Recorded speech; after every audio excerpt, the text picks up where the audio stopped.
최근 김호연 작가가 쓴 불편한 편의점이라는 책을 읽었습니다. 혹시 이 책 들어보신 적 있나요? 간략하게 내용을 설명해 드리자면 70대 역사 선생님으로 학교에 재직 중이던 이 염교사, 여자분입니다. 염교사, 책에서는 염여사라고 나오는데, 이 염여사가 지하철에서 이제 파우치를 잃어버리게 됩니다. 그 안에 지갑도 들어있고 귀중한 것들이 많이 들어있겠죠. 이 파우치를 찾기 위해서 이렇게 막 노력을 하지만 파우치를 찾지 못했습니다. 근데 경찰서로부터 며칠 지나서 연락이 왔는데 파우치를 찾았으니 찾아가라는 겁니다. 그래서 이제 경찰서에 파우치를 찾으러 갔더니 거기에 덩치가 크고 그리고 키가 크고 냄새가 나는 한 사람이 와 있습니다. 그 사람이 누구냐면 서울역에서 노숙하고 있는 노숙인입니다. 그 노숙인의 이름이 독고입니다. 그래서 이 노숙인과의 처음 만나면서 염여사가 얼굴도 찌푸리고 이 사람이 훔쳐간 것이 아닌가, 이 사람이 나에게 뭔가 요구하는 것이 아닌가라고 염려하는 마음을 가지고 있었지만, 이 독고가 아무것도 바라지 않고 이 파우치를 그냥 그 여인에게 주고 나서 문제가 일단락되는 것 같았습니다. 근데 이 염여사가 교회 권사님이시거든요. 이걸 그냥 감안해서 한번 들어보십시오. 이 염여사가 작은 편의점을 운영하고 있는데 어느 날 이 독고라는 사람이 우연히 이 편의점에 방문하게 됩니다. 그래서 이 염여사가 이 독고와 함께 이야기를 나누면서 그 독고에 대해서 궁금해지기 시작을 하는 거죠. 그래서 이 독고를 조금 돕고 싶은 마음에 한 가지 제안을 하는데, 그때의 야간 아르바이트 하는 그 한 사람이 그만뒀기 때문에 야간 알바 자리가 비어 있었습니다. 그래서 이 독고에게 당신 야간 아르바이트를 한번 해보지 않겠느냐고 제안을 합니다. 생각해보세요. 노숙인인데 지금 냄새도 나고 겉은 다 지저분하고 막 그렇게 꼴 보기 싫은 세상 사람들이 눈을 찌푸리는 그 사람에게 아르바이트를 하자라고 제안을 하는 거죠. 그리고 그 독고가 목욕탕에서 목욕할 수 있는 비용과 옷을 사입을 수 있는 비용을 지불해주고, 독고가 깨끗하게 몸을 씻고 옷을 사입고 다시 편의점으로 오게 됩니다. 그래서 편의점 아르바이트 일을 가르치기 시작하는데 처음 한 여자에게 그 아르바이트생을 독고를 맡겼습니다. 근데 여자도 똑같죠. 사장님 왜 저런 사람 데리고 왔냐고. 냄새도 나고 뭔가 씻고 왔는데 뭔가 계속 그 몸에 배어있는 그 특유의 냄새가 나는 것 같고 뭔가 계속 불편하게 느껴지기 시작을 합니다. 하나둘 일을 가르치는데 이 독고가 평소에 말을 잘 안 했는가 말도 어눌합니다. 그래서 뭔가 하나를 가르치면 잘 이해하지 못하고 가르치는 사람은 짜증이 나고, 그렇게 몇 날 며칠을 보내다가 이제 독고가 이제 일에도 익숙해지고 말도 조금씩 하기 시작을 하니까 이 여인이 독고한테서 뭔가 특별한 매력들을 발견을 하게 되는 거죠. 이 여자는 또 다른 미래를 준비하기 위해서 이제 그 편의점을 그만두게 되는데, 이 독고가 그 여자에게 그런 말을 합니다. 당신이 나에게 이 편의점 일을 가르쳐주는 게 너무 잘 가르쳐주니까 당신 유튜브 한번 해보는 게 어떻겠냐라고 제안을 하는 거죠. 내가 무슨 유튜브냐고 여자가 그렇게 말을 하다가 그 독고의 말이 머릿속에 계속 되뇌이는 겁니다. 그래서 자신이 일하고 있는 그 편의점에서 영상을 찍기 시작하는 거죠. 물건을 어떻게 진열하고 계산을 어떻게 하고 하는 것들을 아주 독고를 가르칠 때처럼 아주 디테일하게 이렇게 영상을 찍어서 아무런 화려한 그런 음악도 없고 그냥 정말 심플하게 이 유튜브에 올렸는데 이 유튜브가 대박이 나는 겁니다. 그래서 이 유튜브를 보고 또 다른 편의점에서 연락이 왔는데 이 편의점의 점장으로 그 여성을 이렇게 스카우트하고 싶다고, 그리고 더 많은 월급을 주겠다라고 제안을 하는 거죠. 이 독고의 말 한마디에 그 여인의 인생이 바뀌게 되었습니다. 그런 사람들이 여러 명 등장하는 거죠. 회사에서 이제 의료기기를 파는 한 사람이 항상 이 편의점을 지나가면서 밤늦게 혼자서 술을 마시고 그렇게 집에 들어가는데, 하루 이 독고가 와서 그 남자에게 술을 주는 것이 아니라 그 사람에게 옥수수 수염차를 이렇게 줍니다. 그리고 옥수수 수염차를 이렇게 주면서 마시면 이거 좋다고, 자기도 옛날에 술에 찌들어 살았는데 이 옥수수 수염차 마시면서 술을 끊었다라고 말하면서 계속 말을 거니까 이 남성이 불편하기 시작하는 거죠. 지가 뭔데 왜 계속 귀찮게 말을 거냐고, 불편하게. 그렇게 말을 하다가 노발대발하면서 그 자리를 떠났습니다. 그래서 그 편의점에 독고가 있으니까 불편해서 편의점을 안 들리고 집으로 들어가니까 기가 시간이 빨라지는 거죠. 그래서 그 기가 시간이 빨라지니까 가족들과 함께 뭐 야식도 시켜 먹고 대화를 할 수 있는 시간들이 조금 늘어나면서 그 가정이 회복되게 됩니다. 이런 사건들이 독보를 통해서 계속적으로 일어나는 거죠. 근데 이 독보에게도 한 가지 비밀이 있습니다. 이 독보도 어릴 때, 그러니까 젊은 시절, 그리고 결혼도 했고 의사로서 아주 유명한 사람인데, 그 자신이 다니고 있던 그 병원 원장이 어떻게 보면 의료 사고로 인해서 사람이 죽게 되고, 그 사건으로 인해서 이 독보가 상처를 받고 막 집에서 술 마시고 막 자기 아내에게 큰 소리치고 하면서 가정이 와해되기 시작하고, 이 독보가 그 사건들을 통해서 기억을 잃게 되고 도숙인의 생활을 하는 거죠. 이 책의 마지막에 보면 독보가 그 자신의 문제들을 다시 하나하나씩 풀어가면서 자신의 인생이 원래의 자리로 회복되어져 가는 과정을 다 그리진 않고 점점점으로 이 책이 끝나게 됩니다. 근데 하나같이 이 독보를 대하는 사람들이 이 어떤 마음을 가지고 있었냐면 불편한 마음을 가지고 있었다는 거죠. 편의점도 너무 작고 있는 물품들도 작아서 불편한데 거기서 일하는 사람까지 불편한 사람이었는데, 그 불편함이 이 사람들에게 위로가 되고 이 사람들에게 가정이 회복되어지고 가정이 회복되어지는 놀라운 일들을 일으키고 있다는 거죠. 이 책은 뭐 그렇게 크게 화려하거나 뭔가 스펙타클한 그런 얘기는 없는데, 책을 읽다 보니까 그냥 마음이 따뜻해지는 그런 것들을 느낄 수 있는 책이었습니다. 여러분들이 그냥 쉽게 그냥 편하게 한 번 정도 읽어보시면 좋을 것 같아요. 제가 이 책을 권하는 이유는 우리 안에 믿음이라는 것이 들어오기 시작할 때, 내가 믿음이 자라가기 시작할 때 어느 순간부터 나에게 불편함들이 느껴지기 시작한다는 겁니다. 처음에 누군가 저 같은 사람이요 여러분들에게 다가가서 이렇게 신앙생활 했으면 좋겠습니다, 이렇게 했으면 좋겠다라고 조언을 했을 때, 처음에 여러분들이 저와의 관계가 되어 있지 않고 믿음이 없는 상태였다면 뭐라고 반응하시겠습니까? 똑같겠죠. 지가 뭔데? 지가 뭔데 나한테 저런 말을 하지? 왜 저런 반응들을 하지라고 말하지만, 저를 알고 믿음이 점점 자라가면서 제가 여러분들에게 하는 말들이 들리기 시작할 때, 더 나아가서 내가 읽고 묵상하는 그 하나님의 말씀이 내 안에서 조금씩 들리기 시작할 때 우리 안에 놀라운 변화가 일어나기 시작한다는 겁니다. 그런데 이 말씀이 내 안에 들어오는 과정에서 이 말씀이 나를 정말 불편하게 만든다는 거죠.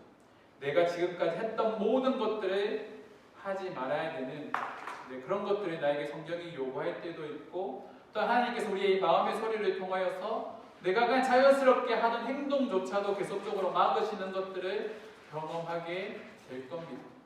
내 몸은 점점 불편해져 가는데 반대로 우리의 믿음은 점점 자라가게 되는 거죠. 그래서 우리는요, 이러한 불편함에 익숙해진 사람이 되어야 합니다. 성경은 우리에게 이런 불편함들을 계속해서 말을 하고 있습니다. 오늘 잠언 말씀에 보면 이 잠언의 저자가 자신의 사랑하는 아들에게 생명의 길, 지혜의 길을 제시하고 있는데, 그 길을 걸어가는 것조차 이 아들에게 불편한 길이라는 거죠. 근데 그곳에 생명이 있다라고 이 잠언의 저자가 말을 하고 있습니다. 오늘 말씀을 통해서 그것들을 한번 살펴보기를 원합니다.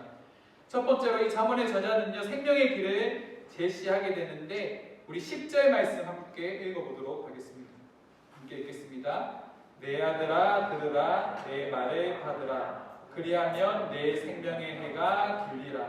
내 아들아 말하고요, 들으라. 그리고 듣고 말하고요, 받으라라고 말을 하는 거죠. 근데 그거 두 가지를 받으면 어떤 일이 일어납니까? 내 생명의 해가 길리라라고 말을 하고 있습니다. 생명의 해가 길다라는 것은 하나님의 축복이 그에게 임한다라는 말입니다. 이 잠언의 저자가 자신의 아들에게 들으라, 받으라라고 말하고 있는 것이 무엇일까요? 첫 번째는 그의 훈계를 듣는 것이고, 또한 두 번째는 그 훈계를 받아들이는 겁니다. 그가 훈계하는 내용이 뭔가 좀 살펴볼 필요가 있겠죠. 우리 3장 5절 6절 한번 읽어보겠습니다. 잠언 3장 5절 6절입니다. 함께 읽겠습니다. 너는 마음을 다하여 여호와를 신뢰하고 내 명철을 의지하지 말라. 너는 범사의 그를 인정하라. 그리하면 내 길을 지도하시리라. 아멘. 잠언의 핵심 내용이 뭐냐면, 잠언의 주제를 한 가지로 이렇게 한 문장으로 정의하라면 이겁니다. 여호와를 경외하라. 지식을 주시는 분도 여호와시고 지혜를 주시는 분도 여호와시니까 여호와를 경외하라는 것이 이 잠언의 말씀인데, 이 잠언의 저자가 자신의 아들에게 하는 말이 뭐냐면 마음을 다하여 여호와를 신뢰하고 내 명철을 의지하지 말라라고 말을 하고 있는 거죠. 잠언의 저자가 제시하는 생명의 길은 마음을 다하여 여호와를 신뢰하는 겁니다. 스스로 지혜롭게 여기지 말고 스스로 나의 명철을 이렇게 자부하지 말고 하나님을 온전히 신뢰하라라는 거죠. 또한 이런 길을 걸어가는 자들에게 주시는 축복이 있는데 3장 11절에서 13절 말씀에 기록되어져 있습니다. 우리 4장 11절에서 13절 말씀 우리 함께 읽어보도록 하겠습니다. 함께 읽겠습니다. 내가 내게 지혜로운 길을 가르쳐 주었고 너를 바른 길로 이끌어 주었으므로 내가 걸을 때에 내 걸음이 막히지 않고 달려가도 넘어지지 않을 것이다. 훈계를 놓치지 말고 굳게 잡아라. 그것은 내 생명이니 단단히 지켜라. 우리가 하나님을 경외하고 그분의 말씀을 따르는 삶을 살아갈 때 우리에게 어떤 길을 하나님께서 주시냐면 너를 바른 길로 이끌어 주실 것이다. 내 걸음이 막히지 않을 것이다. 달려가도 넘어지지 않을 것이다 라고 말씀하고 계시는 거죠. 하나님의 말씀이 내 안에 있을 때 여러분들 이런 것들을 경험한 적이 있으십니까? 내가 가는 그 모든 것들, 모든 길들 가운데 하나님께서 나의 길을 인도하신다라는 그런 경험들을 여러분들 하신 적이 있으신가요? 제가 최근에 경험했던 일이 하나 있습니다. 우리가 추수감사절 때 우리가 헌금을 모았지 않습니까? 대략 한 45만 원 정도 되는 이 헌금이 모아졌는데, 그 헌금이 모아졌을 때에 저희가 그 외부 두 위탁 보호시설로 이 헌금을 흘려보내기로 했는데, 저희 교회의 헌금 상황을 보니까 이걸 도저히 흘려보낼 수 없는 상황인 겁니다. 그래서 제 마음에 갈등이 일어나는 거죠. 그때 당시에 저희 교회 통장의 잔고가 10만 원밖에 안 남아 있었거든요. 근데 며칠 뒤에 저희가 고정적으로 나가는 돈이 지출이 나가야 되는데 10만 원밖에 안 남아 있으니까 제 안에 갈등이 막 일어나기 시작합니다. 이거를 흘려보내야 되나 아니면 교회로 넣어야 되나 라는 그런 마음이 들었습니다. 또 그 주에 또 하필이면 저희가 선교사님을 모셨는데, 제가 처음에 선교사님한테 사례 안 준다 그랬거든요. 근데 또 그렇잖아요. 오셨는데 사례 안 주고 그냥 이렇게 먼 길 오게 하는 게 너무 마음이 쓰여서 그 모았던 그 헌금에서 일부를 한 10만 원 정도를 선교사님을 드렸습니다. 30만 원이 남은 거죠. 근데 이 30만 원을 가지고 또 어떻게 해야 될까, 교회 밀어넣을까 말까를 또 고민하고 있다가 그래도 우리가 작정한 게 있으니까 그래도 두 군데는 못해도 한 군데는 흘려보내야 되지 않겠나라고 생각해서 또 부랴부랴 또 수요일에 목사님과 약속을 잡고 또 찾아가서 목사님 번복해서 죄송합니다. 저희가 작정했던 것보다 많이는 이렇게 준비하지 못했고 저희 조금만 정성만 가지고 왔습니다 하고 드렸는데, 그것을 받으시고 또 목사님이 목사님 마음이 중요하죠. 액수가 중요합니까? 라고 이렇게 말씀하시지만 목사님 저는 액수가 중요합니다 라고 생각하고 있었거든요. 그렇게 해서 막 그런 불편한 마음들이 계속해서 이렇게 마음에 놓여 있는데, 그래도 그렇게 어떻게든 이 제보를 흘려보내지 보냈습니다. 그래도 여전히 걱정이 되는 건 어쩔 수가 없는 거죠. 근데 그렇게 헌금을 다 흘려보내고 났는데 11월 24일 저희 교회 통장의 잔액이 16만 3,523원이었습니다. 25일에 고정적인 지출이 나가야 되는 그런 상황이죠. 근데 그 이후에요, 신기하게 나머지 재정들이 채워지기 시작했는데 12월 4일 저희 교회 재정이 205만 4,186원입니다. 평소에 헌금도 잘 안 하던 저희 예전에 가르쳤던 제자가 갑자기 뜬금없이 교회 통장으로 목사님 나 미역교회로 11조하고 싶은 마음이 들었다고 해서 11조를 저희 교회로 이렇게 보냈고, 또 다른 한 청년도 어떻게 해서 이제 자기가 월급을 받았는데 그 11조와 사례를 감사헌금을 우리 교회에 보냈다고 해서 또 그렇게 헌금을 보냈고, 또 어떤 분이 또 한 100만 원 정도 되는 또 거액의 헌금을 또 이렇게 흘려 보내주고, 그렇게 채워지다 보니까 그렇게 해서 저희 교회가 감당해야 되는 재정이 다시 또 차게 되었습니다. 제가 이런 이야기 여러분들에게 참 자주 하잖아요. 하나님께서 우리와 함께 하시는 그 걸음들 가운데 우리가 염려하는 그 부분조차도 하나님께서 간섭하여 주신다라고 자주 말씀을 드렸습니다. 최근에 하나님은 이런 경험들을 통하여서 하나님을 신뢰하는 삶이 무엇인가를 다시 한 번 더 경험하게 하시는 거죠. 우리가 비록 나의 길이 막혀 있는 것 같고 길이 보이지 않는 것 같지만 하나님은 보이지 않는 손으로 우리의 걸음을 인도하시는데, 아까 우리가 읽었던 말씀처럼 너를 바른 길로 이끌어 주시고 걸어갈 때에 걸음이 막히지 않고 달려가도 넘어지지 않는 그 수많은 상황들을 하나님께서는 우리에게 보여주신다라는 겁니다. 그런데 그렇게 보여주시는 조건이 뭡니까? 우리가 하나님을 신뢰하는 거죠. 하나님의 말씀에 통치를 받고 그분의 말씀대로 살아가려고 발버둥치는, 그리고 그 가운데 역사하시는 하나님을 신뢰하는 자들에게 하나님께서 이와 같은 축복들을 부어 주신다라는 겁니다.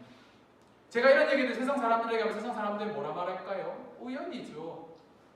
재수가 좋았네? 그렇게 말을 할 겁니다. 하지만 우리는 알잖아요. 이게 재수입니까? 이게 우연인가요? 아니요. 하나님께서 우리와 함께하여 주신다라는 확실한 증거입니다.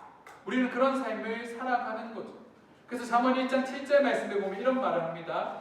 여호와를 경외하는 것이 지식의 근본이거늘 미련한 자는 지혜와 훈계를 멸시한다라고 말을 하고 있습니다. 여호와를 경외하는 것, 하나님을 온전히 믿고 그분을 두려워하면서 그분의 말씀대로 살아가는 그 자들에게 하나님께서 부어주시는 놀라운 은혜가 있다는 겁니다. 근데 세상 사람들이 보기에는 이게 미련한 겁니다. 세상 사람들에게 그런 말들을 하면 받아들이지 않는 거죠. 그래서 세상 사람들은요, 지혜와 훈계를 멸시합니다. 우리가 제시하는 그 하나님에 대해서, 하나님의 그 역사심에 대해서 말할 때 세상은 우리의 소리에 귀를 기울이지 않는다라는 거죠.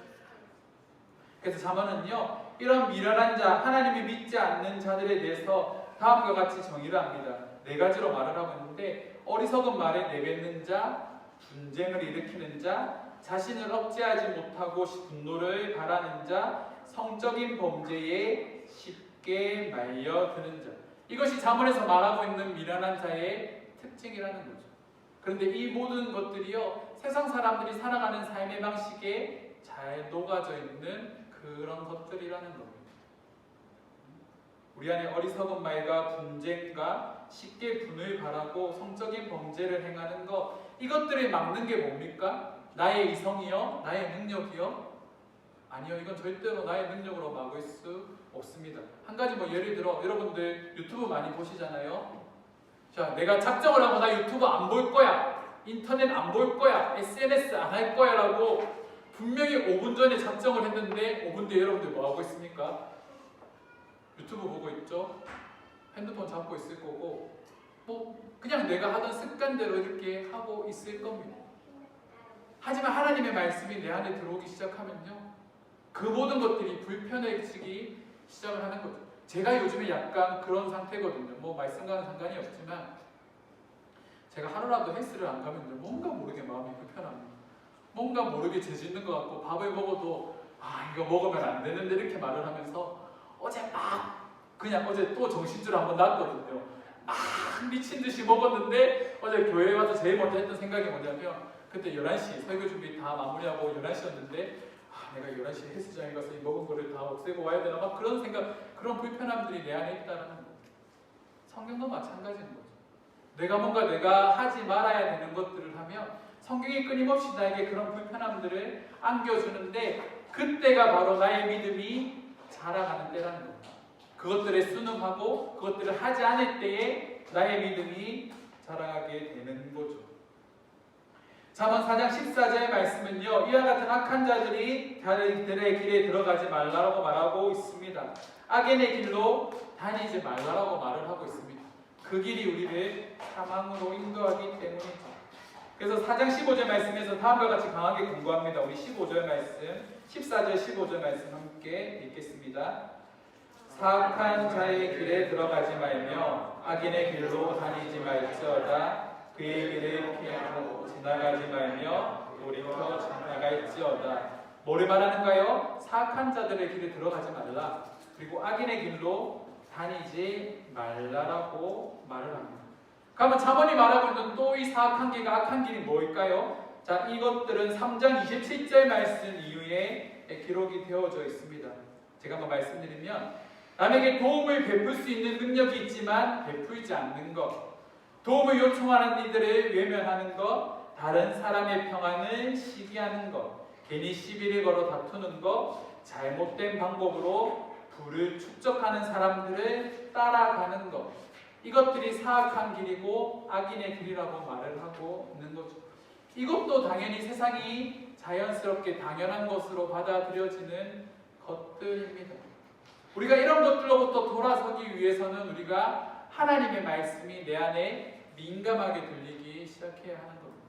하나님은 두 가지 방법으로 우리에게 말씀을 하시잖아요. 성경을 통하여서, 성령을 통하여서 우리에게 말씀을 하십니다.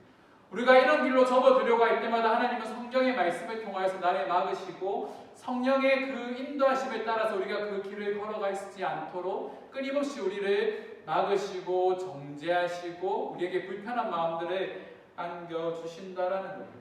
반대로 우리 안에 성경의 말씀이 새겨져 있지 않다면 우리는 그런 유혹들이 올 때마다 자연스럽게 넘어지게 되는 거죠. 왜 계속해서 성경을 읽으라고 말을 하겠습니까? 왜 계속해서 성경을 우리가 계속해서 읽고 묵상해야 된다고 말을 할까요? 그 순간마다 나를 지켜주는 것이 바로 성경의 말씀이기 때문입니다. 주일에 한 번에 듣는 이 설교도 중요하지만 집회를 참석해서 집회에서 유명하신 목사님의 말씀들을 듣는 것도 중요하지만 그때 부어지는 한 번의 큰 은혜가 아니라 내가 매일 읽고 묵상하는 이 성경의 말씀이 내 안에 조금씩 새겨지기 시작할 때 이 성경이 나를 변화시키고 나를 생명의 길로 인도한다라는 겁니다. 그래서 믿음이 좋다라고 말할 때 그 믿음이 좋은 것은 철저하게 성경을 사랑하는 사람들을 가리켜서 믿음이 좋다라고 말을 하는 거죠. 일단 그 성경이 우리를 이끌어가는 대로 따라가는 것이 믿음이 좋은 사람들의 삶이라는 겁니다. 죄송합니다. 성경을 읽지 않는 사람들은요, 믿음이 없는 겁니다. 왜요? 우리가 고백하는 하나님의 말씀이잖아요. 우리가 하나님의 말씀으로 고백하지만 이 성경을 읽고 묵상하는 시간들을 내가 가지지 않는다면 여전히 나의 믿음이 연약한 믿음이라는 거죠. 철로 역전에서 크리스찬이 성경을 들고 이 하나님의 나라로 들어갈 때에 끊임없이 이 성경의 말씀을 붙들고 나아가는 것처럼 우리가 걸어가는 길도 그와 같아야 한다는 거예요. 그리고 이 말씀이 우리에게 말해주고 있는 것이 무엇입니까? 첫 번째로 하나님이 사랑하는 거고요. 두 번째로 내 이웃을 내 몸과 같이 사랑하는 겁니다. 우리가 하는 수많은 선택이 하나님이 사랑하는 것이 아니라 나를 사랑하고 세상을 사랑하는 것이 될 때 그것들이 나를 힘들게 한다는 겁니다.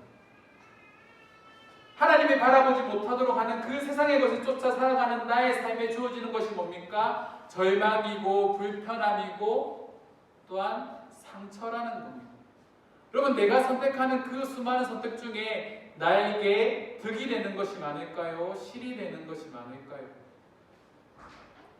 세상 사람들이 선택하고 즐기고 있는 그 모든 문화들이 그 사람들을 기쁘게 하는 것이 많겠습니까? 슬프게 하는 것이 많겠습니까? 슬프게 하는 것이 훨씬 더 많을 겁니다. 순간적인 쾌락은 줄 수 있지만 그 뒤에 더 큰 공함으로 그들을 갉아먹고 있다는 거죠. 그것으로부터 벗어날 수 있는 건 하나님의 말씀밖에 없다라는 겁니다. 성경은 하나님을 사랑하는 방법에 대해서 명확하게 말합니다. 십계명을 통해서 우리에게 말씀하시는 거죠. 나 외에 다른 신을 섬기지 말라, 우상 숭배하지 말라, 하나님의 이름을 망령되이 일컫지 말라, 안식일을 거룩하게 지키라. 이것들이 하나님을 사랑하는 방법들입니다. 그렇다면 우리가 하나님을 사랑하기 위해서는 이 네 가지의 것에 우리가 신앙의 목숨을 걸어야 되는 거죠. 우상 숭배하지 않는 것, 안식일을 거룩하게 지키는 것, 여러분 이거 정말 중요한 겁니다. 어떻게든 우리는 주의 예배에 빠져서는 안 되는 거죠. 어떤 사정들이 있다라고 여러 가지 사정들에게 말을 하지만 그러면 그 사정들에 대해서 이야기를 할 때에 그 주의를 지킬 수 있는 또 다른 방안들에 대해서는 왜 고민하지 않을까요? 오늘 나 결혼식이 있고 약속이 있고 친구와 약속이 있으니까 나 오늘 교회 빠지고 친구 약속 가야 돼. 이걸 너무 당연하게 생각하는 것이 문제라는 겁니다. 그런 약속이 있으면 부득이하게 취소할 수 없는 그런 약속이라고 한다면 굳이 저희 교회가 아니라도 가까운 교회 일부 예배 아침 일찍 예배 드리는 9시에 예배 드리는 그런 교회들도 있습니다. 그런 교회에 가서라도 예배를 드리고 그 약속에 가는 것이 하나님께서 기뻐하시는 모습이 아닐까요? 하나님이 우리의 마음에 감찰하신다고 말씀하시는데 내가 그 예배를 그냥 포기하고 그냥 그렇게 하면서 넘겨버리는 것이 아니라 불편한 마음을 가지고 어떻게든 예배를 참석하기 위해서 발버둥 치는 마음을 하나님께서 기뻐하지 않으시겠습니까? 그런 불편함들이 우리 안에 느껴져야 된다는 거죠. 빠지는 게 아무것도 문제가 되지 않는다면 그거는 진짜 문제인 거죠. 왜냐하면 그 작은 행동들 하나, 그 작은 경험들이 쌓이고 쌓여서 결국은 신앙을 잃어버리게 되는 겁니다. 성경을 통해서 하나님께서 우리에게 제시하는 명확한 기준들에서 우리는 벗어나지 말아야 됩니다. 그런 것들을 자기 합리화로 괜찮아, 한 번쯤은 괜찮지 뭐 이런 것들로 넘겨버리면 그게 도리어 여러분들의 갉아먹기 시작한다는 거죠. 성경은 끊임없이 그런 것들에 대한 문제를 지적하고 있습니다. 요한계시록에 나오는 라오디게아 교회를 향해서 하나님께서 하시는 말씀이 다음과 같습니다. 계시록 3장 11절 말씀에 보면 내가 이같이 미지근하여 뜨겁지도 아니하고 차지도 아니하니 내 입에서 너를 토하여 버리리라. 뭐라 말씀하시는가요? 미지근하면 버리시겠답니다. 미지근하면 제일 어중간한 거잖아요. 아싸리 신앙이 타오르든가 아싸리 신앙이 없든가. 그런데 이 라오디게아 교회가 미지근했던 이유가 있습니다. 이 라오디게아가 예전에 한번 설명을 드렸지만 지금 이 라오디게아에 가면 제가 거의 한 8년 전에 한번 갔다 왔는데 그때도 발굴 작업을 하고 있었거든요. 이 라오디게아의 이 유적지에 이렇게 묻혀있는 보물이 어마어마하답니다. 땅만 파면 막 보물이 나온다고 이렇게 말을 할 정도로 파면은 막 유적들이 이렇게 나오는 거죠. 심지어 이 성경이 기록되어질 당시에 이 라오디게아는요 엄청나게 부유한 도시입니다. 심지어 이 라오디게아 교회도 엄청나게 부유한 교회입니다. 이 라오디게아 지역이 얼마나 부유했냐면 그 당시에 어떤 재해가 일어났는데 보통 우리가 재해가 일어나고 뭐 지진 같은 재해가 일어나면 외국에서 막 그 나라에 막 도움을 많이 주잖아요. 근데 이 라오디게아 교회는 그 당시 이 지역은 어땠냐면 당신들 도움 필요 없어요. 우리가 우리 스스로 해결할게요 라고 말할 정도로 엄청난 부를 가지고 있는 교회죠. 근데 그런 사람들이 모여서 교회를 세웠으니 얼마나 많은 부가 있겠습니까? 그런데 그 부를 통하여서 그 풍요로움 때문에 이들이 하나님을 의지하지 않는 겁니다.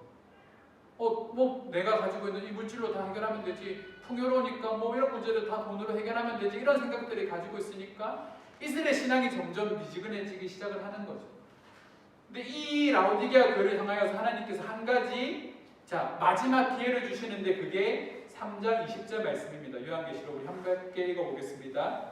볼지어다 내가 문 밖에 서서 두드리노니 누구든지 내 음성을 듣고 문을 열면 내가 그에게로 들어가 그로 더불어 먹고 그는 나와 더불어 먹으리라. 이 말씀 되게 무서운 말씀입니다. 우리가 이 말씀 되게 은혜롭다고 하나님께서 예수님께서 문 밖에 두드리시는 그런 그림을 본 적이 있으시죠? 라오디게아 교회 이 3장 20절 말씀에서 보면 예수님께서 문고리가 없는 그 문을 두드리시는 이 장면이 나오는데 문제는 뭡니까? 문을 두드리는데 밖에는 문고리가 없기 때문에 그 두드리는 소리를 안에서 듣지 못하면 문을 열지 못하는 거죠.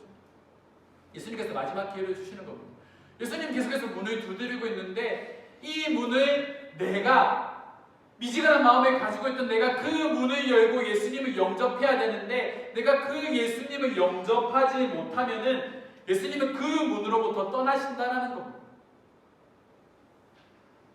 내가 그 음성, 미세하게 들리는 그 음성에 내가 귀를 기울이지 않고 문을 열지 않으면 주님이 그곳 가운데서 떠나신다는 거죠.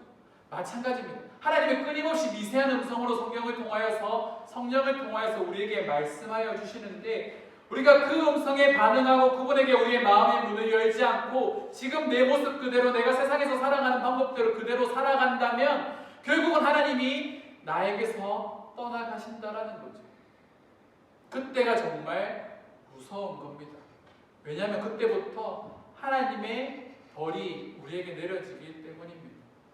우리가 하나님으로부터 멀어졌을 때 하나님은 이스라엘을 심판하셨던 것처럼 많은 심판들을 우리에게 하시고 그 심판들을 통하여서 우리가 다시 한 번 더 돌아오기를 원하신다라는 사실을 여러분들 잊지 마시기 바랍니다. 그렇게 되기 전에 우리는 사악한 자의 길에 악인의 길에 다니지 않도록 지금부터 노력해야 한다라는 겁니다. 그것을 가능하게 만드는 것이 무엇인가요? 하나님을 경외하고 그분의 말씀을 끊임없이 내 마음속에 기억하는 겁니다. 하나님의 말씀이 내 안에 차곡차곡 쌓여가기 시작할 때 그 음성이 나를 인도하심을 여러분들 경험하셔야 됩니다. 매 순간마다 하나님의 말씀이 떠오르는 그런 것들을 경험하는 시간들이 많아질수록 여러분들이 죄로부터 멀어질 수 있는, 바른 선택을 할 수 있는, 선한 길로 나아갈 수 있는 확률이 높아진다는 거죠. 그래서 잠언의 저자는요, 4장 10절에서 13절 말씀이 다음과 같이 말합니다.